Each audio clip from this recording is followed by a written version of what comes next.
이번 주에 그 기사를 하나 봤어요. 지난주군요. 이화여대 정문 앞에서 120 판매원으로 일해오던 분이 계셨는데, 지난 13일에 학생들이 이분의 마지막 출근 날이라고 소문을 듣고 나와서 순식간에 와서 이분이 팔고 있는 이 빅이슈라고 하는 이 잡지를 다 사갔다라고 하는 거예요. 순식간에 매진이 되었습니다. 뿐만 아니라 이분이 마지막 날이라고 하니까 이런 음료수 뭐 이렇게 먹을 것 가지고 이렇게 와서 인사를 하고 나갔다고 합니다. 빅이슈라고 하는 이 잡지는요, 1991년 영국에서 노숙자의 자립을 돕기 위해서 창간한 잡지입니다. 현재 11개국에서 판매가 되고 있고요, 발행이 되고 있고, 우리나라에서는 빅이슈 코리아라고 하는 이름으로 2010년 7월에 창간되어졌습니다. 빅이슈는 일반 서점에서는 판매하지 않아요. 노숙자들을 통해서 판매하는 잡지입니다. 그래서 이 노숙자들이 지역에 흩어져서 자신이 원하는 곳에 가서 판매할 수 있는데, 여러분들이 그 연신내 그 지하철 입구에 가보시면 거기에 판매하시는 분이 있습니다. 한번 더 보시면 좋을 것 같아요. 그분을 보시면 꼭 한 권씩 사주시기 바랍니다. 한 권은 5,000원입니다. 노숙자가 스스로 빅이슈 판매원이 되기로 결심하면 2주간 임시기간을 거친 다음에 정식으로 판매원이 되어집니다. 6개월 이상 판매하고 꾸준히 저축하면요, 이 사람에게 임대주택 입주 자격이 주어집니다. 빅이슈 판매원은 잡지를 권당 5,000원에 파는데, 이 5,000원 중에 이 판매한 금액의 50%를 가져가게 되어집니다. 이분이 노숙자가 된 계기가 있습니다. 권 씨라고 하는 성만 나와 있는데, 이분은 대학에서 무역학을 전공했고요, 대기업에서 일명 잘 나가던 직장인이었습니다. 근데 어떻게 하다가 이렇게 노숙자가 됐냐 하면 거액의 사기를 당해서 모든 것을 잃게 되었습니다. 그 충격으로 헤어나지 못하고 노숙자가 되어진 겁니다. 을지로 입구에서 4년간 노숙생활을 하던 권 씨가 이 빅이슈를 만나고 이 문을 두드리게 되어집니다. 그런데 그 주변에서 시내에서 빅이슈를 판매하면 더 잘 팔릴 텐데 왜 이 대학까지 왔을까? 그런 의문이 생기는데, 이분이 그런 얘기를 해요. 시내에서 팔면 잘 팔린 거 압니다. 하지만 누군가가 나를 알아볼까봐 좀 창피해서, 자신의 그 인생 밑바닥에 있는 모습을 보여주면 부끄러워서 누가 볼까봐 이곳까지 왔습니다 라고 얘기했습니다. 참 자신의 망가진 모습을 보인다는 게 너무 어렵겠죠. 그런데 이분의 숨은 재능이 있어요. 서예와 문인화에 탁월한 재능을 가지고 있었습니다. 그래서 이분이 이 재능 기부를 어디에다 했냐면 그 이대 축제 할 때 재능 기부를 했습니다. 문학 카페에서 매주 학생들에게 한학과 서예와 캘리그라피를 가르쳐 왔다고 합니다. 작품은 이런 거예요. 대단하죠? 이제는 나이가 들어서 여름의 더위와 겨울의 추위를 견디지 못하고 더 이상 판매할 수 없어서 그만두기로 결단한 겁니다. 대신에 그만두더라도 문학카페에서 학생들을 가르치는 일은 계속할 것이다 라고 말씀을 하셨습니다. 학생들은 이분의 마지막 출근한다는 소식을 듣고서 막 달려가서 그분의 빅이슈라고 하는 잡지를 다 사주었던 겁니다. 권 씨는 학생들에게 악수를 청하면서 마지막으로 이런 말을 했습니다. 아마 다음 주면 새로운 판매원이 올 겁니다. 그에게도 아저씨 같은 많은 관심을 가져주세요. 항상 공부를 열심히 하고 사회의 리더가 되세요. 저도 열심히 살아가겠습니다 라는 말을 하고 떠났다고 합니다. 이분을 보면서 가만히 생각해 봤어요. 이분이 인생 바닥을 살면서 인생을 포기하지 않았던 원인이 뭘까? 아마도 학생들이 이분에게 관심을 가져줬던 것 때문에 그런 것은 아닐까 하는 생각을 해봤습니다.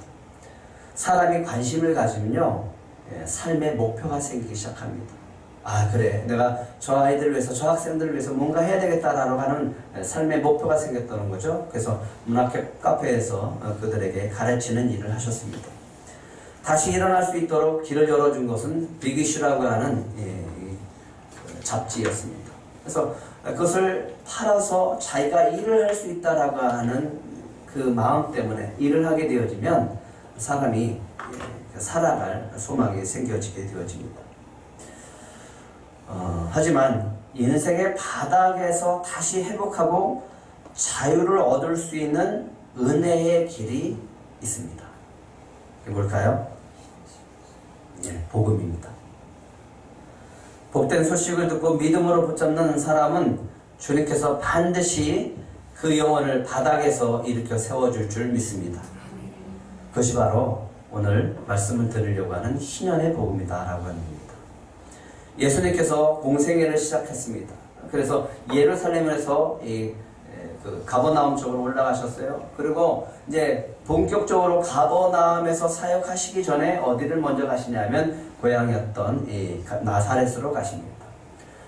안식일 날 회당에 들어가셨어요. 그리고 두루마리 말씀을 펼치십니다. 그리고 그 말씀을 읽었는데 그 말씀이 곧 무슨 말씀이었냐면 이사야의 말씀이었습니다. 이사야 61장의 말씀이었습니다. 누가복음 4장 18절에서 19절에 이렇게 기록을 하고 있습니다. 같이 읽어보겠습니다. 시작. 주의 성령이 내게 임하셨으니 이는 가난한 자에게 복음을 전하게 하시려고 내게 기름을 부으시고 나를 보내사 포로된 자에게 자유를 눈먼 자에게 다시 보게 함을 전하며 눌린 자를 자유롭게 하고 주의 은혜의 해를 전파하게 하려 하심이라 하였더라. 하나님은 이 땅에 가난한 자가 없기를 바라시는 분이십니다. 하나님은 이 가난한 자에게 대해서 특별히 관심을 가지고 배려해 주시는 분이십니다. 그래서 하나님은 이 가난한 자들을 위해서 돈이 아니라 특별한 제도를 마련해 주셨어요. 그 법이 바로 지난주에 얘기했던 면전의 법, 안식년의 법, 그리고 오늘 말씀드리는 희년의 법입니다. 지난 시간에 어떻게 하면 이스라엘 백성 가운데 가난한 자가 없을 것이라고 말씀을 했죠? 신명기 15장 4절 한번 다시 한번 읽어볼까요? 시작. 내가 만일 내 하나님의 여호와의 말씀만 듣고 내가 오늘 내게 내리는 그 명령을 다 지켜 행하면 내 하나님 여호와께서 내게 기업으로 주신 땅에서 내가 반드시 복을 받으리니 너희 중에 누가 없다? 가난한 자가 없으리라. 어떻게 가난한 자가 없을 수 있을까요? 면제년의 법을 지키면 내가 너희들에게 복을 줄 것이고 가난한 자가 없을 것이다 라고 선포하십니다. 말씀하세요. 면제년은 이제 7년에 한 번씩 돌아오는 그 해인데 7년에 안식년이 되어지면 안식년에 선포를 하는 거예요. 내가 빚진 것 그 사람에게 빚을 다 탕감시켜 주는 거예요. 그러면 하나님이 이 권리를 포기하고 빚을 탕감시켜 준 사람에게 복을 주시는 거예요. 그래서 부자도 잘 살고 가난한 자가 다시 기회를 얻고 다시 살아갈 수 있는 은혜로 살아가게 되어지는 법, 그것이 안식년 면전의 법이다라고 하는 겁니다. 이 법이 있으면 서로 이렇게 은혜를 누리면서 살아갈 수 있습니다. 그러기 위해서 해야 될 것이 있죠? 채주가 있어요. 빚진 자가 있습니다. 근데 돈을 빌려주는 사람이 면제를 해줘야 됩니다.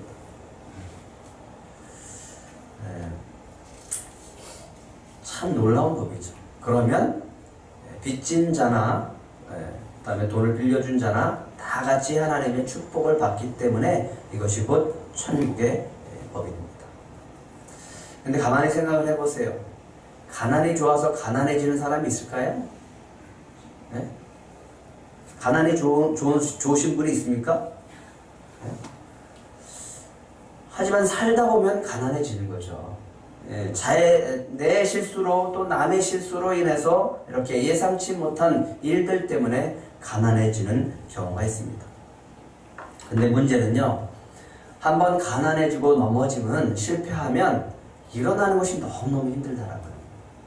어떤 분은 한 번 넘어져서 평생 일어나지 못하는 분들이 있습니다. 아까 같이 그 권씨 같은 분은 넘어져서 노숙자가 되어졌잖아요. 다시 회복하는 것이 쉽지 않습니다. 어느 부모가 자기 자녀에게 가난을 물려주고 싶겠습니까? 어느 부모가 자신의 가난을 자식에게 물려주고 싶은 부모가 어디 있겠습니까? 모든 부모들은 그래요. 나는 고생했지만, 나는 이렇게 살았지만 너희들은 이렇게 잘 살아야 된다라고 하는 그것이 부모의 마음이고, 자녀들이 잘 되고 자녀들이 부유하게 살아가기를 원하는 것이 부모의 마음입니다. 어제 아내와 화분을 사러 갔어요. 그러면서 이런 얘기를 했습니다. 어쩌면 양가 부모님들은 우리에게 아무것도 물려주지 않을까. 우리 부모님들은 깨끗하셔서 물려줄 게 없습니다. 그래도 뭐 감사하죠. 지금 이 시대는 재력에 따라서 계급을 나누는 것처럼 보여지는 그런 시대에 살고 있어요. 그래서 제일 잘 살고 부를 누리며 권력을 누리고 살아가는 그 세대를 금수저, 그 다음에 뭐 은수저, 동수저, 흑수저라는 그런 그런 신조어도 등장을 했죠. 태어나면서부터 누가 흑수저가 되고 싶은 사람이 어디 있겠습니까? 다 금수저로 태어나고 싶죠. 근데 계급사회처럼 부모의 재력에 따라서 계급이 나누어지는 이 모습을 보면서 마음이 씁쓸해집니다. 어떻게 하면 정말 이 나라가 또 우리가 살아가는 세상이 공평하고 또 행복하고 다 같이 천국 같은 나라를 만들어갈 수 있을까? 그걸 늘 우리는 고민하면서 살아야 됩니다. 하지만 우리가 금수저, 은수저가 아니고 흑수저일지라도 우리는 괜찮습니다. 왜요? 우리는 누구의 자녀입니까? 하나님의 자녀이기 때문에 그렇습니다. 그런 면으로 보면 우리는 다 금수저입니다. 하나님 아버지는 우리에게 특별한 관심을 가지고 있는 줄 믿으시기 바랍니다. 그래서 사랑으로 돌봐주시고 또 우리를 아껴주시고 또 우리를 세워주시는 줄 믿으시기 바랍니다. 하나님은 가난한 자들에게 특별히 관심을 가지고 배려를 해주시는 분입니다. 그래서 너무너무 좋습니다. 그래서 그들을 학대하거나 멸시하면 그거를 죄로 본다라고 말씀을 드렸습니다. 신명기 14장 14절 한번 같이 읽어보겠습니다. 시작.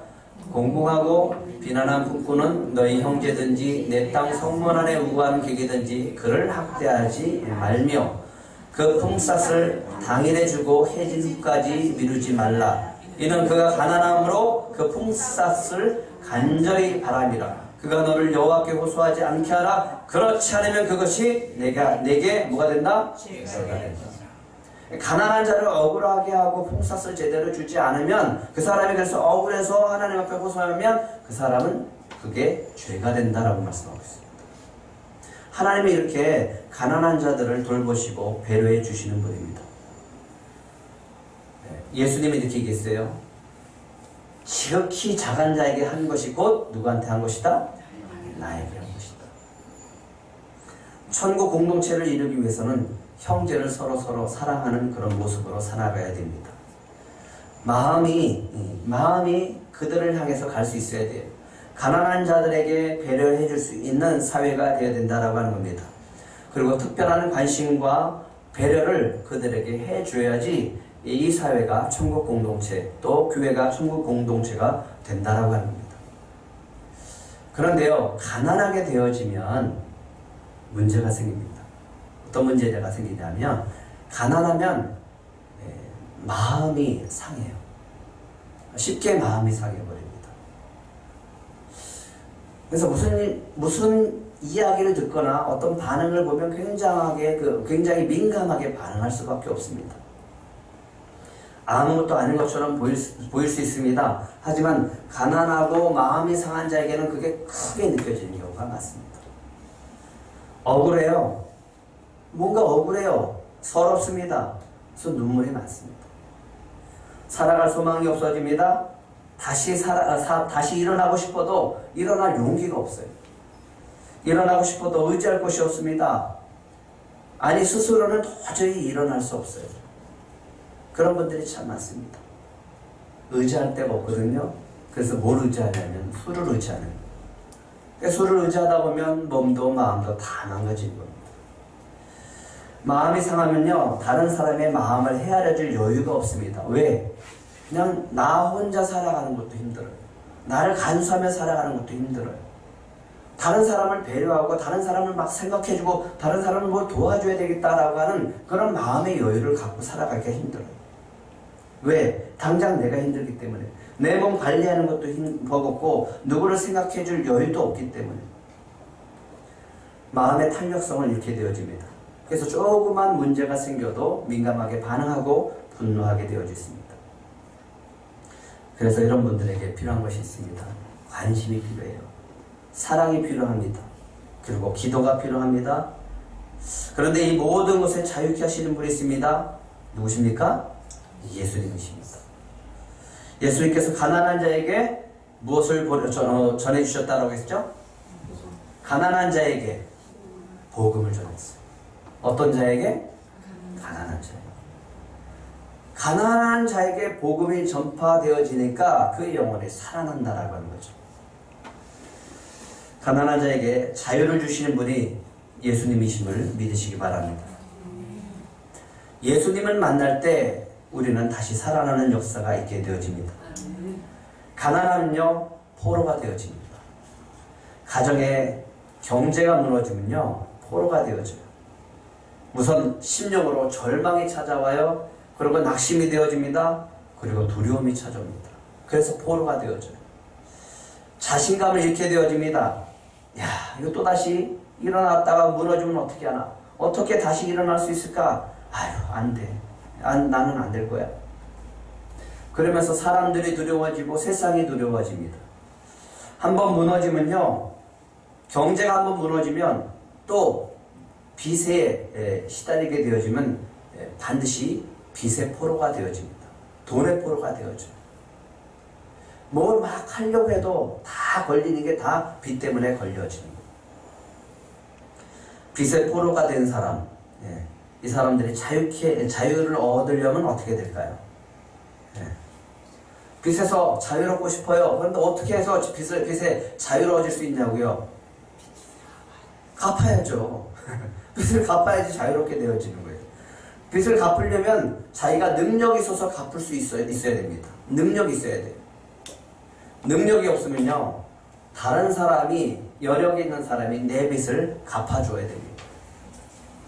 아니면 빚진 사람, 돈을 빌려준 사람, 은행이나 개인이나 모든 그 사람들이 빚 갚지 마라, 됐다, 그리고 탕감해 줘야 됩니다. 그래야지 그 빚에서 벗어날 수 있습니다. 저도 이 빚에서 벗어나기가 너무너무 힘들었어요. 그런데 예수님을 믿으니까 예수님이 조금씩 회복의 길을 열어주시고 완전하게 회복시켜 주셨습니다. 예수님은 포로된 자에게 자유를 주시는 분임을 믿으시기 바랍니다. 예수님이 누구에게 복음을 전하시기 위해서 오셨습니까? 가난한 자에게 복음을 전하러 오셨습니다. 가난한 자에게 복음을 전하니까 그 영혼들이 자유케 되는 놀라운 역사가 있다라고 하는 겁니다. 이런 은혜가 저와 여러분 안에 있기를 축복합니다. 가난하면요, 또 갇히게 되어집니다. 가난하면 눌려지게 되어져요. 몸이 무겁고 마음이 무겁고 생각도 갇히고 영혼도 갇혀지는 거예요. 뭔가를 막 하려고 해도 이래서 안 되고 저래서 안 되고, 그래서 제한받는 게 너무 많아요. 갇히고 싶어서 갇히는 게 아니에요. 눌리고 싶어서 눌리는 게 아니에요. 환경으로 눌릴 수밖에 없는 거예요. 그런데 거기에 또 무엇이 작용하냐 하면 어둠이 작용해요. 사탄이 작용해서 우리의 영혼을 확 눌러서 우리가 눌리고 갇혀서 하나님을 바라보지 못하게, 하나님께 나아가지 못하게 막는 그런 일이 있습니다. 어둠은 우리의 영혼을 눌러서 하나님께 나아가지 못하게 하지만 주님은 그 길에서 빛을 비춰주시고 우리를 자유케 하시는 줄 믿으시기 바랍니다.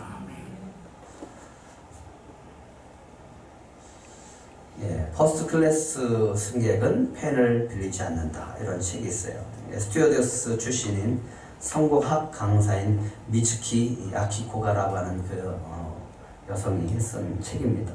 그러니까 16년 동안 일본 항공사와 해외 항공사에서 근무를 하면서 국제선의 퍼스트 클래스를 담당하면서 그 퍼스트 클래스 승객들의 공통점을 이렇게 관찰하면서 이렇게 쓴 책입니다. 그래서 이 성공의 방향을 제시해 줌으로써 일본에서 굉장히 인기를 얻었던 그런 책이었습니다. 이분이 이렇게 분류를 해봤어요. 성공한 상류층 사람들의 그 습관들, 이런 것들을 이렇게 성향들을 이렇게 봤는데, 제가 몇 가지를 이렇게 뽑아서 한번 읽어드리면요, 이렇습니다. 내면의 성취까지 갖춘 사람으로 외적 성공만큼이나 내적 만족을 조화롭게 추구한다. 또 있는 사람처럼 거만을 떨지 않는다. 읽을 거리를 반드시 손에 들려줘 읽고 책을 읽는다. 자신의 성장과 동시에 주변의 만족까지 함께 추구한다. 항상 성장을 위해 노력하고 인간적인 매력을 풍기며 일상생활에서 항상심과 성취감을 즐기는 것 같다. 자기만의 스토리를 갖고 있고 옷차림부터 동작, 주위에 대한 배려, 화법까지 품격을 나타낸다. 눈빛이 초롱초롱하고 친절과 상대방을 배려함이 엿보인다. 옷차림의 브랜드가 노골적으로 드러나지 않으면서 색상이나 디자인이 평범한 것을 선호한다. 아무래도 이분이 여성이라서 그런 것 같습니다. 만년필, 지갑, 도장, 시계, 손가방에 이르기까지 세월의 흔적이 엿보이고 오래된 물건에 대한 애착과 자부심이 있는 것 같다. 자신의 강한 모습을 평범한 속으로 감출 줄 안다. 이런 사람들이 퍼스트 클래스의 승객이라고 합니다. 반면에 돈은 있는데 갑자기 부자가 된 사람들, 이런 사람들, 부유한 사람들이면서 이 퍼스트 클래스에 앉아있는 사람들인데 격이 안 맞는 것처럼 보이는 사람들이겠죠. 이런 사람들이라고 합니다. 개성과 과장으로 튀는 차림을 선호한다. 자신을 이렇게 튀는 그런 모습으로 나타난다고 하죠. 소지품은 모두 고가품이며 최고 유행 상품이다. 재밌는 연구가 있습니다. 책을 읽으려 하지 않는다. 옷이나 물건을 고를 때 브랜드나 디자인의 최우선 가치이며 그를 통해 자기를 과시하고 상대방의 길을 죽이려 한다. 남을 기다리거나 한가한 시간이면 독서보다는 스마트폰을 통해 통화하거나 게임하거나 인터넷을 한다. 목소리가 너무 크다는 점에서 남을 배려하는 마음이 없다. 이것을 이렇게 보면서 참 그래도 퍼스트 클래스라고 하는 그 자리는 격이 있는 자리겠구나라는 생각을 해봤습니다. 그런데 우리는 이것을 알아야 됩니다. 예수님은 가난한 자에게 복음으로 갇히고 눌린 자에게 자유를 주시는 분임을 믿으시기 바랍니다. 세상적인 관점에서 보면요, 어쩌면 우리는 가난한 사람들은 실패한 사람처럼 보일 수가 있습니다. 그래도요, 우리가 꼭 기억해야 될 것이 있습니다. 그래도 우리는 세상에서 당당하게 살아가야 됩니다. 우리는 비록 물질은 적을지 몰라도 퍼스트 클래스처럼 우리가 격 있는 사람으로 살아가야 될 줄 믿습니다. 왜냐하면 우리는 하나님의 자녀이기 때문에 그렇습니다. 예수님을 믿는 사람은 격이 있어야 돼요. 왜? 주님이 함께하기 때문에. 돈이 없어서 눌려 사는 게 아니라 주님이 함께 하시기 때문에 우리는 세상에서 당당하게 살아가야 될 줄 믿습니다. 그리고 비록 없지만 우리가 있는 사람처럼 안에 있기 때문에 다른 사람을 배려하고 나눠줄 수 있는 사람이 되어야 될 줄 믿습니다. 주님이 주시는 은혜와 축복을 나누며 살아가기를 간절히 바랍니다. 하나님 이스라엘 백성에게 천국 공동체를 만드는 법을 선포하셨어요. 이 법이 바로 예수님이 선포했던 희년법이라고 하는 겁니다.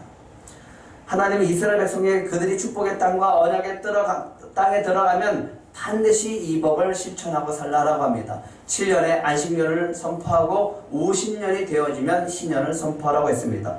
희년이라고 하는 것은 이런 법입니다. 10절 한번 다시 읽겠습니다. 시작.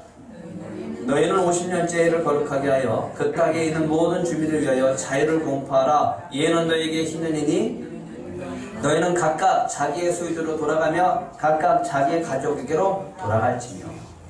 50년이 되면 자신의 땅으로, 자신의 집으로, 자신의 기업으로 다시 돌아가는 거예요. 이 법은 하나님께서 하나님을 사랑하고 이웃을 사랑하는 마음을 통해서 실패했어요. 좌절했어요. 넘어졌어요. 인생의 바닥이에요. 그래서 남의 종살이를 해요. 그랬는데도 불구하고 하나님은 10년이 되면 원래의 자리로, 내가 주신 축복의 자리로 다시 돌아가라고 하는 거예요. 자유를 선포하고 다시 하나님의 축복의 땅으로 돌아가라고 하는 거예요. 이 법이 실현되어지면 천국이 이루어지는 겁니다.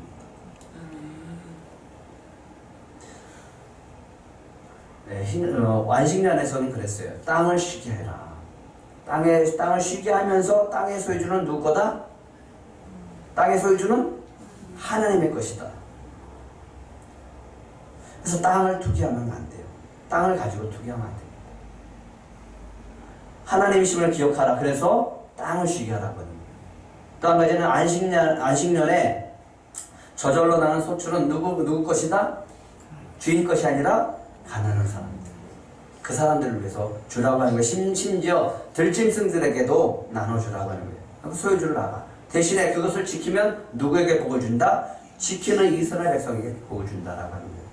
그래서 천국법이라고 했습니다. 면전이에요. 7년만 되면 자기가 가지고 있던 빚을 다 탕감받아요. 그래서 다시 살아갈 수 있는 거예요. 이게 안식년법입니다. 그런데요, 이 안식년이 7번 되는 해. 7번 되어지고 49년이죠. 그 다음에 50년대 되는 해를 희년이라고 선포합니다. 50년째 되는 해에 대속제일, 즉 유대력으로 7월 10일이 되어지면 나팔을 불어요. 그리고 희년이 선포되어졌습니다 라고 하면 사람들은 각기 자기의 고향으로, 각기 자기의 땅으로 다시 돌아가는 겁니다. 이 법이 실천되어지면, 실현되어지면 세 가지 은혜가 있습니다. 13절 한번 읽겠습니다. 13절 시작. 이 희년에는 너희가 각각 자기 소유지로 돌아갈지니라. 예, 가난해서 어쩔 수 없이 땅을 팔았어요. 땅을 팔았어요. 그 땅이 다른 사람의 소유가 되어졌습니다. 근데 그 소유는 50년 동안 그 사람의 소유고 50년이 지나고 희년이 되어지면 내가 다시 찾아옵니다. 한 사람이 다시 찾아올 수 있는 방법이 있습니다. 돈을 갚으면 돼요. 대신에 이스라엘법에는 뭐가 있냐면 이 율법에는 형제의 의무가 있습니다. 가장 가까이에 있는 친족, 가족들이 대신 빚을 갚아줘야 돼요. 그러면 찾아올 수 있어요. 근데 누가 그렇게 쉽게 하겠어요? 그런 사람도 없어요? 그러면 50년을 기다려야 되는 거예요. 50년을 기다리면 50년째 그 희년 때 다시 그 땅을 내 소유로 가져올 수 있다는 겁니다. 이게 희년법입니다. 왜? 토지는 원래 누구의 소유주다? 하나님의 것이니까. 그래서 반환하는 거예요. 이스라엘은 다 지파별로 나눠졌고 그 소유주가 다시 그 사람에게로 돌아오게 되어진 겁니다. 그러면 누구는 살아갔냐면 내가 50년 동안 고생할지라도 내 자손은 다시 살아갈 수 있는 거예요. 이게 하나님의 법이에요. 내 인생은 망가졌을지라도 내 자녀는 내 잘못으로 인해 가난을 대물림하지 않습니다. 그 땅, 하나님이 주신 그 축복의 땅에서 다시 살아갈 수 있는 거예요. 빈부의 격차를 줄일 수 있는 방법이 있습니다. 실패했던 사람이 다시 재기할 수 있는 방법이 있습니다. 이게 바로 희년의 법이라고 하는 거예요. 가난한 자들을 위해서 부한 자들의 부를 빼앗는 법이 아니에요. 다시 원 주인에게 돌려주고 부자는 더욱더 하나님의 축복을 받고 가난한 자는 다시 회복되어져서 그 사람들도 다시 부자가 될 수 있는 기회를 얻고 다 함께 부자나 가난한 자나 주님의 법 안에서 같이 서로 사랑하고 함께 은혜를 나누는 공동체로 살아가게 되는 법, 그것이 희년법이라고 합니다. 두 번째는 부채를 역시 탕감해 주는 거예요. 백성들이 살다 보니까 어려운 상황에 처해졌어요. 돈을 빌렸어요. 그래도 안 돼요. 땅을 팔았어요. 그래서 빚지고 살아갑니다.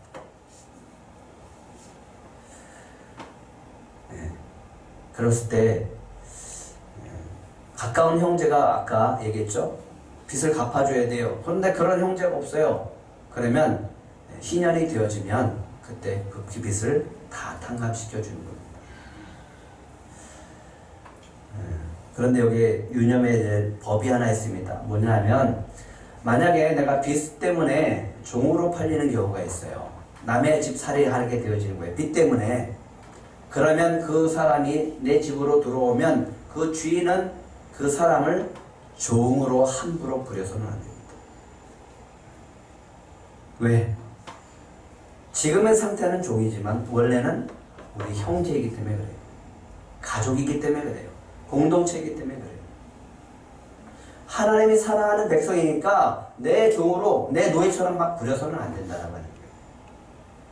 하나님의 그 존중함이 우리가 얼마나 하나님의 그 영혼들을 배려하는 것이 보이지 않습니까? 품꾼처럼 동거인과 같이 함께 있으면서 희년까지 그들과 같이 함께 살라라고 하는 겁니다. 아무리 빚지고 가난한 사람이라고 할지라도 함부로 다루지 말라. 그는 하나님의 백성이고 존중해 주라고 하는 거예요. 너희의 형제이기 때문에. 그러면서 이런 권리가 있다라고 합니다. 오늘 안 읽었지만 48절 한번 같이 읽겠습니다. 48절 같이 읽겠습니다. 시작. 그가 팔린 후에 그에게 속량받을 권리가 있나니 그의 형제 중 하나가 그를 속량하거나. 무슨 권리가 있다고요? 가난한 자에게는 속량받을 권리가 있습니다. 내 형제가 나를 구해줄 권리가 있어요. 근데 그 형제들이 그 권리를 행하지 않으면 나는 그냥 50년 동안 가난하게 살아가는 거예요. 하지만 언제까지? 50년까지만. 50년째 되면, 희년이 되면 그 모든 것들을 다 풀어주고 자유가 되어지고 원래의 자리로 돌아가는 거예요. 이게 바로 희년의 법입니다. 그러면서 하나님께서 주시는 은혜가 있습니다. 형제는 가난한 자를 돌볼 수 있는 의무를 가져라. 부한 자들은 가난한 자를 돌볼 수 있는 의무를 가지고 살아라고 합니다. 그런데 그 의무를 행할 때 하나님은 축복을 주신다. 이게 하나님의 법입니다. 평생 노예로 붙잡고 살아가는 게 아니라 죽어도 내 부가 가난이 자식에게 대물림되는 게 아니라 내 대해서 끊어지는 거예요. 50년까지만이에요. 그래서 부채를 다 탕감하고 그는 자유롭게 살아갈 수 있습니다. 또 한 가지는요, 포로에서 해방되어지는 겁니다. 54절도 한번 같이 읽겠습니다. 54절 시작. 그가 이같이 속량하지 아니하여 희년에 이르러 그와 그의 자녀가 자유로우니. 예, 속량받지 못했어요. 그러면 언제 자유로워진다고요? 희년이 되면 자유롭습니다. 내가 남의 종이 됐어요. 가난하게 살아요. 그래서 그 사람의 종으로 살아가면 영원히 대를 이어서 종이 되는 게 아니라 50년까지, 희년까지만 종이 되는 거예요. 종은 세습되지 않습니다. 우리나라 노예 제도는, 종의 제도는 태어난서부터 자자손손 계속 노예는 노예고, 천민은 천민이었어요. 근데 하나님의 법은 그렇지 않아요. 언제까지만? 50년까지. 그리고 천민으로 살아가지 않습니다. 똑같이 하나님의 자녀로 살아갑니다. 그래서 희년이 되면 자유를 얻는 거예요. 속량받을 권리가 있습니다. 왜? 하나님의 자녀이기 때문에. 부자도 하나님의 자녀고 가난한 자도 하나님의 자녀예요. 근데 하나님의 자녀이기 때문에 가난해도 속량받을 권리가 있습니다. 그리고 부한 자, 형제는 속량할 권리가 있는 거예요. 우리도 속량받을 권리가 있습니다. 왜? 하나님의 자녀이기 때문에. 그렇기 때문에 예수님이 반드시 우리를 회복시켜 주시고 자유를 선포하실 줄 믿습니다. 가난으로 돈으로 포로된 자들, 죽음의 세력을 잡은 마귀에게 매여서 종노릇하는 자들 주님이 오셔서 선포하십니다. 오늘 자유를 선포하십니다. 우리에게 자유가 선포되어졌음을 믿으시기 바랍니다. 성령의 능력을 힘입고 희년의 복음, 자유의 복음으로 선포함으로 우리의 가정과 여러분의 가정과 우리 교회와 또 더 나아가서 이 사회를 천국으로 바꾸어주는 그런 은혜가 있기를 축복합니다. 영상 하나 보려고 하는데 지난번에 봤던 건데 도널드 골드라고 하는 사람의 이 노숙자가 어떻게 다시 회복하는지 그 영상입니다. 보시겠습니다.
인생의 바닥이라고 생각할 때 주님은 찾아오십니다. 그런 자들에게도 찾아오셔서 복음을 전하시면 그 복음을 붙들고 믿으면 주님은 반드시 우리에게 자유를 선포해 주실 줄 믿습니다. 예수님은 가난한 자에게 복음을 전하기 위해서 오셨어요. 마음이 상한 자를 고쳐주십니다. 포로된 자에게 자유를 주십니다. 눈먼 자에게 다시 보는 역사가 있습니다. 눌리고 갇힌 자에게 자유를 주십니다. 주님은 오늘도 우리를 찾아오셔서 이 희년에 복음을 전해주신 줄 믿으시고 이 주님을 붙들고 다시 일어나셔서 그 희년의 복음을 전하시는 우리 들꽃 가족들이 되시기를 축복합니다.